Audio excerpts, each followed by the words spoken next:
This is Optimal Relationships Daily, episode 932, What Would a Love Letter Do? By Irene Elias of selflovejunkie.com. Hello, everybody, and welcome back to ORD. I am your host, Greg Audino, and I am here to read to you from yet another blog that does a great job of teaching us about our relationships. Our episode today is coming from Irene Elias, creator of selflovejunkie.com. And she's going to be taking a second look at love letters, the benefits they have, and also the different ways in which they can be written. This is a really great post for loving ourselves and others, so let's get right into it and start optimizing your life. What Would a Love Letter Do? By Irene Elias of selflovejunkie.com. Quote, Dear Dolores, the distance between us is breaking my spirit. Falling in love with you was the easiest thing I have ever done. P.S. Kiss the kids. Don Shirley. And that's from the movie Green Book. Most women that I know would love to receive a love letter from their partner. Perhaps you have received a love letter, or many, from someone, or have never received one. It doesn't really matter. What does matter is receiving a love letter from you. But who would even think to write themselves a love letter when we've been trained to look to others to help us feel whole and complete? You might be thinking, yeah, but Irene, receiving a love letter from someone you love expressing their love to you would be amazing. I'm not saying that it's not amazing to receive one, but why put yourself in a position where you're placing all of your power into someone else's hands to make you feel a certain way? Because if that's the case, then they can also make you feel the opposite. And then your emotions will just constantly be a roller coaster based on what he does or doesn't do. I can remember in a previous relationship trying to get my partner to do certain things, and it just wasn't in his character to do so.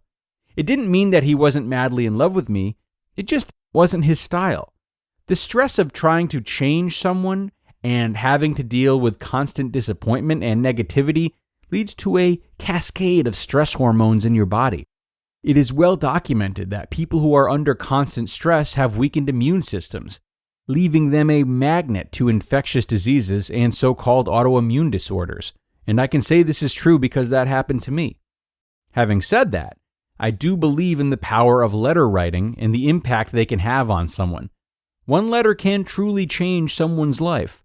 However, receiving a love letter from yourself can also have a meaningful impact and change your entire life. How so? When we write our thoughts down, this solidifies the realness of what is truly going on within us. We better hear our inner voice, connect to God, and release the emotions from our body. It's funny at what happens when you release your expectations. The very thing that you are desiring has a higher chance of coming your way. When we desire something so desperately, we can actually push it away from our desperate energy. If we can just trust, stay in our love vibe, and detach from any outcome, we might be surprised by what the universe brings to us. So, now it's time to learn how to write yourself a love letter. You could go about it in a few ways, but I'll share my experience to give you an idea and what inspired me to write this post. It had been 7 years since I revisited New York. It's a place that I hold close to my heart. I went to visit one of my old apartments, and as I stood there, so many scenes came flooding into my mind. I saw a movie of myself coming and going through the front door and what I was going through, and then I got really sad. As I stood there, I thought to myself how much I've positively changed, mentally, emotionally, and spiritually. And here I was, my future self, standing outside the apartment, wishing I could have passed on some words of wisdom to the girl who I gave my last breath to 7 years ago. This is what I told my past self. Dear past Irene, I'm so sorry I wasn't there for you when it was me you were needing the most. I'm so sorry I didn't see your worth. I was blinded by looking externally to gain and measure your worth and value through other people's opinions, to men and to beauty. I didn't know any better. I sabotaged your potential because I didn't believe in you enough, and chose to believe in those messed up thoughts that kept manipulating you into believing that you weren't good enough, successful enough, pretty enough, or smart enough. In your darkest times, the love and approval you were so desperately seeking, I abandoned you.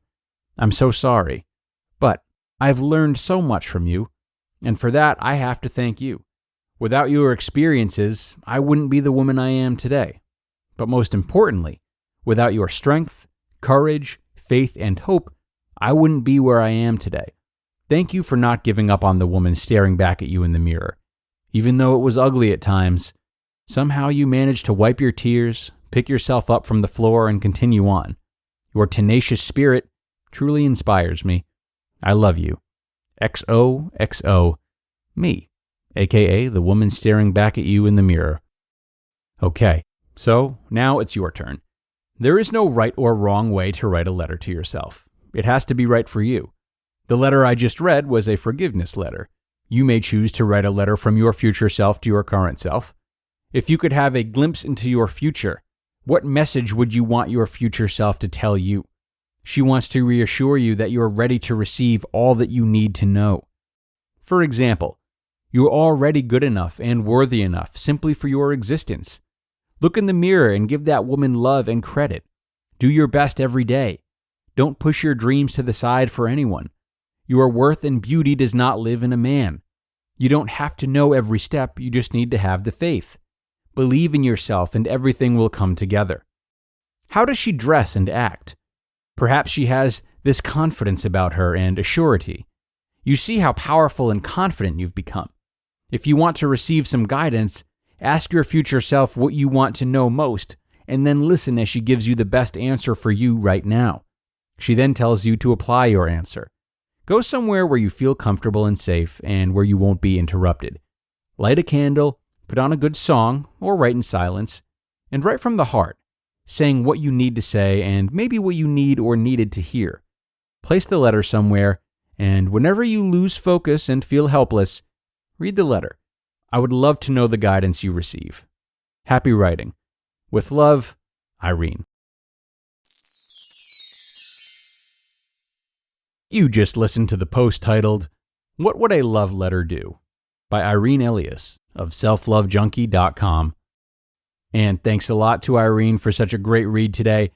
Not only do her recommendations really encapsulate self-love, as is consistent with the name of her website, but I think they also do a great job of helping us to create vivid and dynamic visions for ourselves.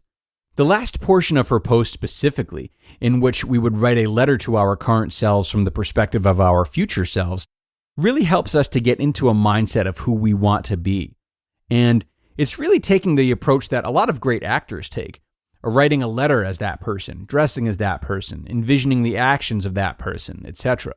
The more clear we are on who we want to be, the more our minds start to seek out links in our daily lives as to how we can create that reality, just like she said. This is both a subtle and cerebral means of taking action towards being a version of yourself that you'd like to become. And it's a version based on love and compassion, as opposed to more materialistic or exterior accomplishments. There's a lot of potential packed into this post, and Irene has introduced it in a way that not many writers in her field do. So thanks once more to her on behalf of all of us for some great ideas. It is time to wrap things up though, listeners. I appreciate you all being here and staying with me until the end. Have no fear, I will be back tomorrow as I am every weekday, and there I will have a very impactful post from Dr. Margaret Rutherford. I hope to see you all again tomorrow, where your optimal life awaits.